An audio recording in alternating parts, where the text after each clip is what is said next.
Merci de toujours nous préférer sur Bénin Business 24. Voici le sommaire de cette édition. Souvent invisible mais présente chez de nombreuses personnes, la solitude est célébrée ce 23 janvier. On en parle dans un instant.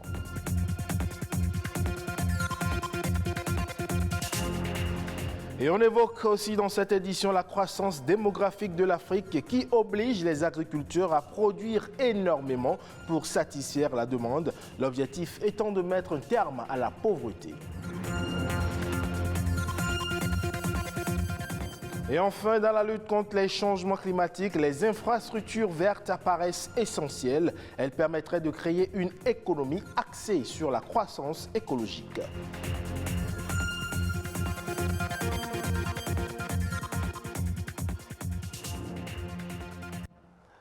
Ce 23 janvier est célébrée la journée mondiale de l'écriture manuscrite. Cette journée qui nous vient des États-Unis à l'origine a été conçue pour encourager et écrire au moins une fois dans l'année. Une journée d'autant plus importante à l'heure où toutes les communications deviennent de plus en plus digitales. Nadège Omoladesani nous en parle dans cet élément. À quand remonte votre dernière lettre à un ami, à un parent vivant à l'extérieur ou à votre amoureux? Depuis l'apparition des GSM, très peu de personnes prennent encore le plaisir à adresser des lettres à des proches. Même sur les lieux de travail, le mail remplace plus facilement les mots écrits au stylo.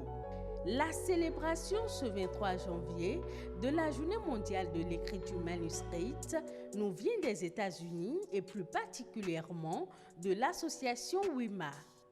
L'objectif premier de cette association était de promouvoir la consommation d'articles de papeterie et de propulser les ventes de stylos, crayons et papier à lettres.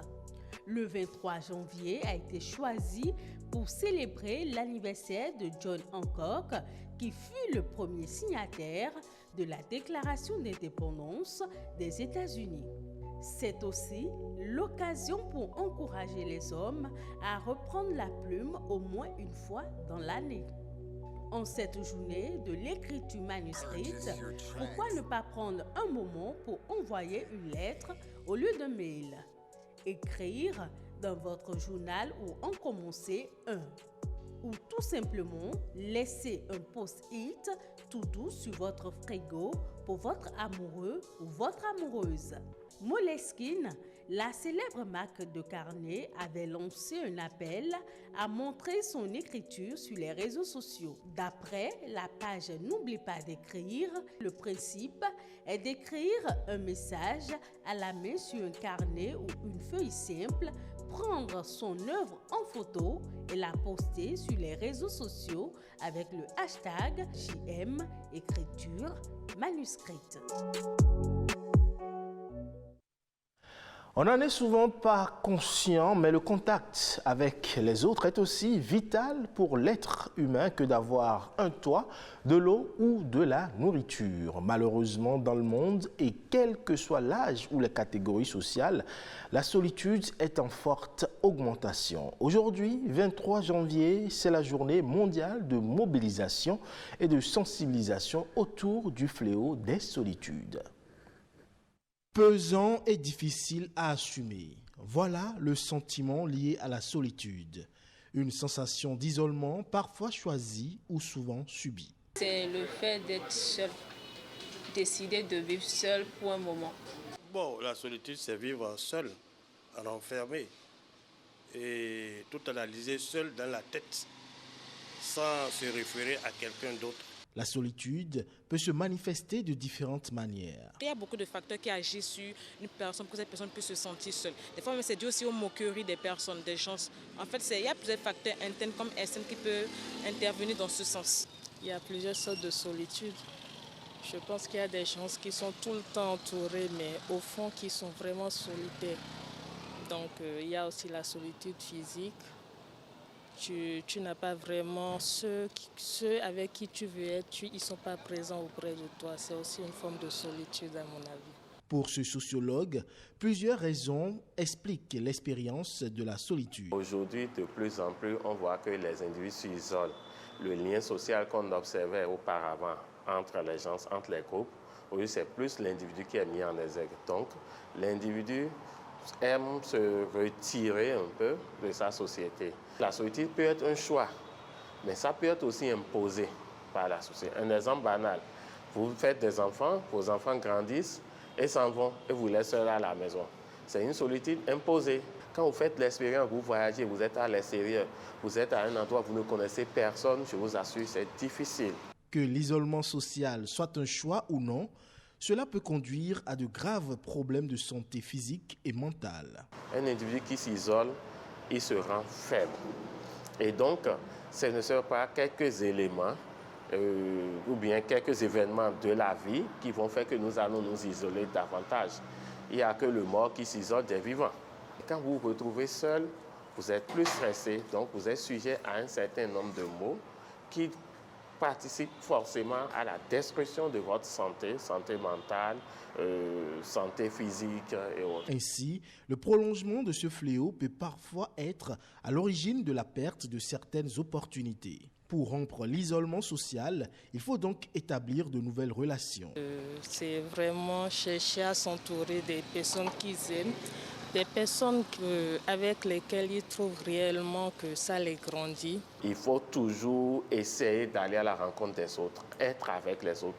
Parce que étant avec les autres participent aussi de votre équilibre, de votre épanouissement, de votre bien-être. Plus les liens sociaux débutent tôt, moins il y a de risques de tomber sous le coup de la solitude.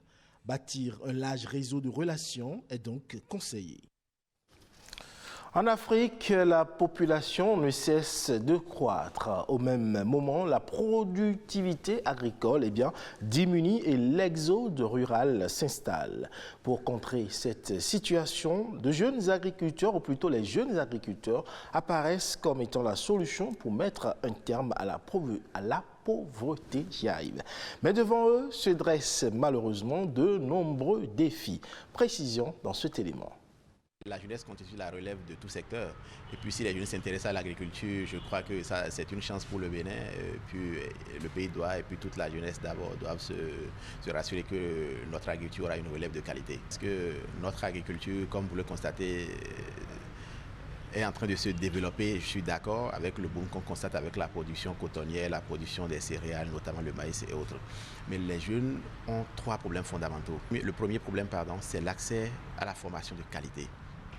Toute la formation que nous recevons dans les lycées, collèges et universités agricoles, c'est vrai, sont orientées vers l'auto-emploi, mais je le dis toujours, ce sont des mécaniciens qui forment des mécaniciens, c'est des entrepreneurs qui pourront former des entrepreneurs agricoles. Donc on ne peut pas demander à un enseignant ou un enseignant-chercheur de former un entrepreneur agricole, c'est un peu utopique. Alors le second grand problème, c'est l'accès au foncier. Vous voyez, les jeunes n'ont pas accès à la terre. Au Bénin, c'est vraiment compliqué, surtout dans la partie méridionale. Et le troisième problème, c'est l'accès au financement. Pour même accéder à ce financement, la garantie que les gens demandent est une garantie foncière. Donc il faut disposer d'une terre. Le jeune a des difficultés d'accès à la terre. Comment voulez-vous qu'il ait la garantie foncière? C'est presque impossible. Le taux d'intérêt que pratiquent les institutions de microfinance de la place varie entre 15 et 24%.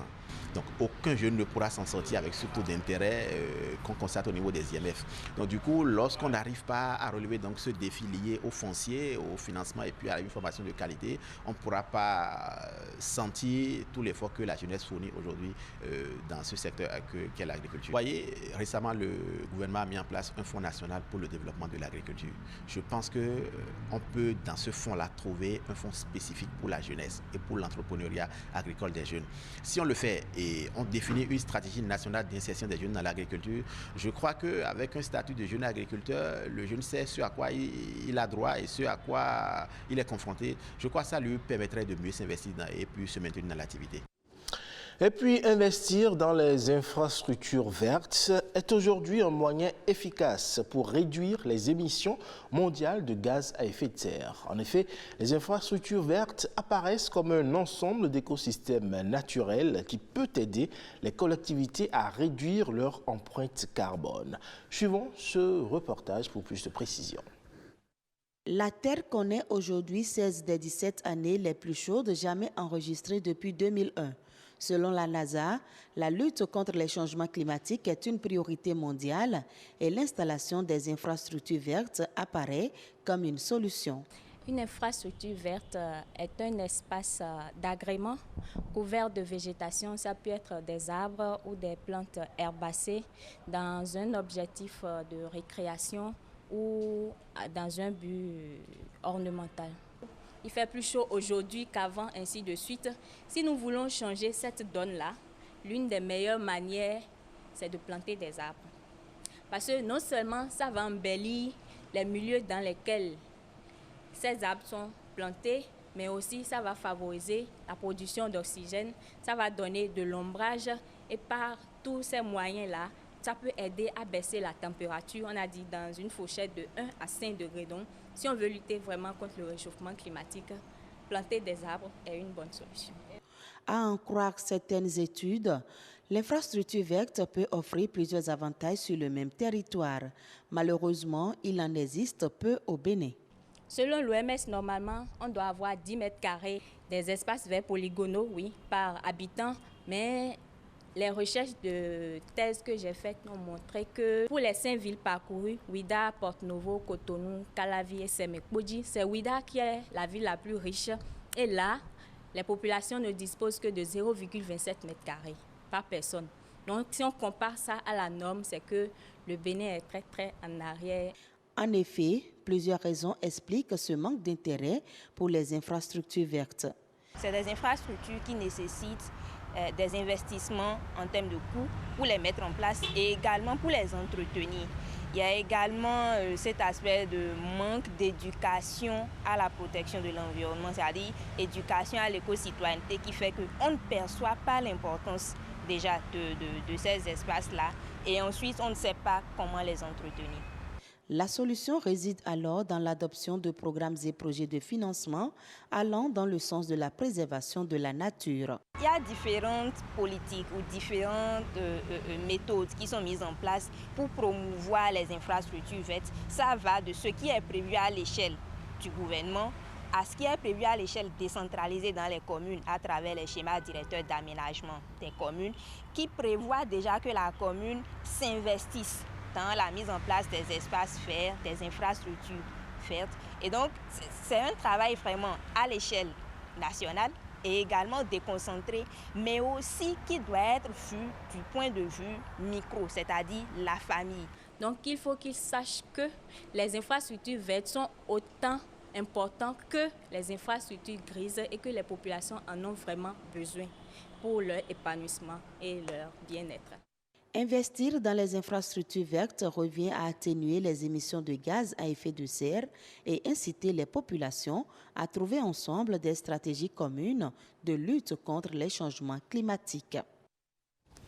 Hors de nos frontières, en Côte d'Ivoire, alors que les fans de la Coupe d'Afrique des Nations prennent d'assaut les fan zones pour suivre les matchs, eh bien, des unités de vaccination contre le Covid-19 sont également installées pour les inciter à se faire vacciner. Les précisions avec nos confrères de France 24. Venus par milliers pour encourager leur équipe contre l'Algérie, ces supporters ivoiriens ont découvert un nouveau stand à leur arrivée dans cette fan zone de la banlieue d'Abidjan. Celui d'un centre de vaccination mobile mis en place par le ministère de la Santé. L'occasion pour ce fan de football d'avoir sa première injection. En disant le vaccin, on ne peut pas sortir, pour aller loin du pays. Donc je suis obligé de faire mon vaccin en plein calme parce que j'ai envie de sortir. C'est très simple. Je suis un chauffeur, donc je suis obligé de faire mon vaccin. S'il n'est pas question d'imposer un pass vaccinal pour regarder les matchs de la CAN sur grand écran, les organisateurs tentent au moins de faire respecter les gestes barrières. Port du masque obligatoire et distribution gratuite pour ceux qui l'auraient oublié. Nous sommes là pour donc veiller au respect scrupuleux des mesures barrières. Poche de cache-nez, vous avez vu qu'on a des portiques donc pour la désinfection. Tout cela, donc le ministre Pierre Demba a lancé ce message à toutes ses équipes. Abidjan est le centre de l'épidémie de Covid-19 en Côte d'Ivoire, un pays où seul 8,8% de la population est entièrement vaccinée et où les cas ne cessent d'augmenter depuis l'apparition du variant Omicron.